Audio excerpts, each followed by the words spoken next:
prosecutors dedicate their careers to serving our Riverside County communities. But this is more than just a job.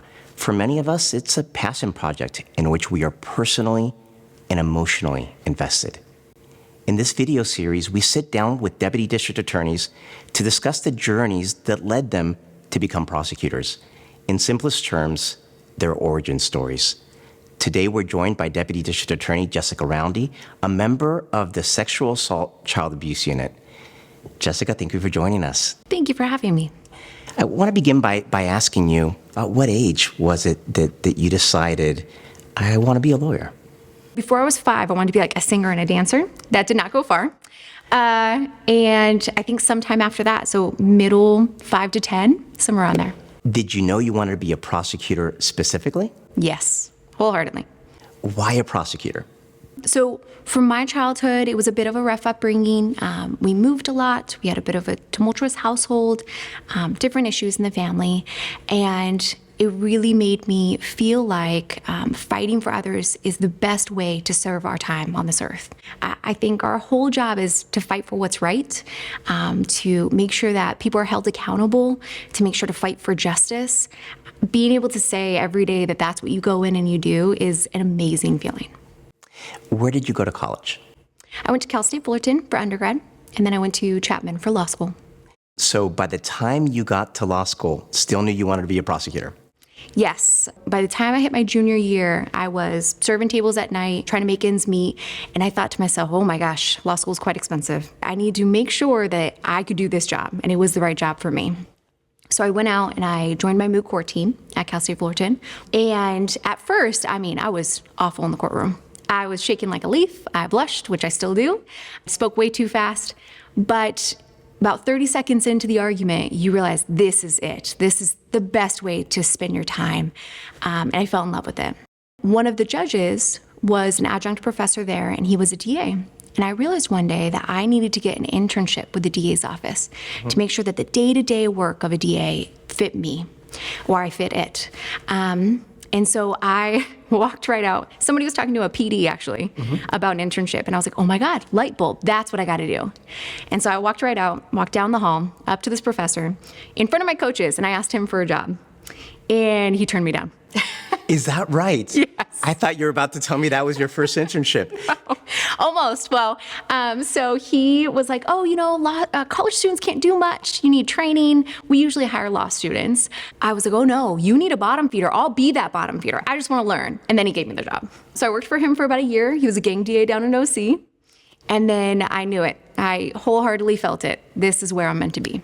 But eventually you came to the DA's office here in Riverside. Tell us a little bit about that transition from Orange County to our community.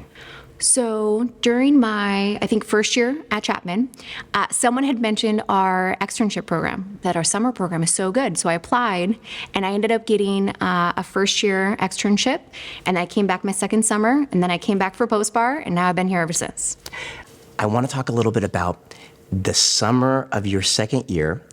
Because we're talking here in Department 1 of the historical courthouse here in Riverside, and I remember you here. Tell us what happened here at the end of your second year summer. So one great aspect of our office is we always have the closing argument competition, which everybody gets involved in. It's a week-long competition where students continue to learn more about the case, and they can present time and time again in front of more and more experienced DAs, all the way up to the end where we have the elected DA, the elected PD, judges judging them and giving them feedback on their oral advocacy. So my summer, I don't remember if you were the defense attorney. You might have been, because we also have DAs play the defense attorney. Right. But I had the chance to compete in the final round in the closing argument competition. And how did that go? It went well. I ended up being able to win. Closing argument competition, it is a big deal. What were you feeling about your choices and about where you were in your life at that point? I was so grateful. All the opportunities I had through the summer, the chance to be able to argue like that in this beautiful courtroom that we have here, and be able to get feedback. I had already known by that point that this was a place for me, but it continued to reaffirm that. And so you came here as a prosecutor as your first job out of law school. Yes.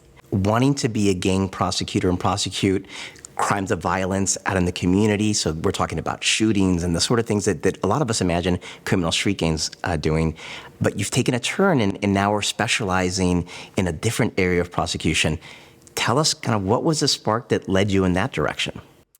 You're totally right. I definitely wanted to be a gang DA.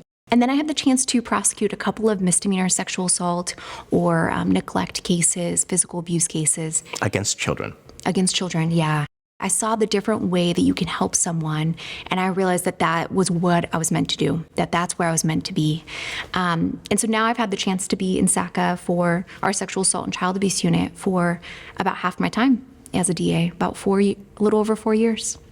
And what would be your words to fellow prosecutors who are at the beginning of their careers and maybe deciding whether this was the right career for them? I think there's a couple of things. One is that they should take faith in the fact that even though it is a lot of work, especially early on, because the learning curve's involved, that the passion they have for the job is what will get them through that. And that they should be really proud because they are fighting the good fight. I just recently had a trial where a child doesn't have the most supportive family to help them through a terrible situation.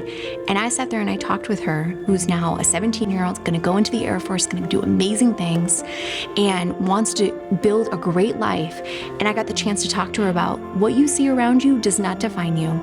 You do not have to have the life that you have led thus far. And those circumstances you can move on from, you can move forward from, and you can build a great life.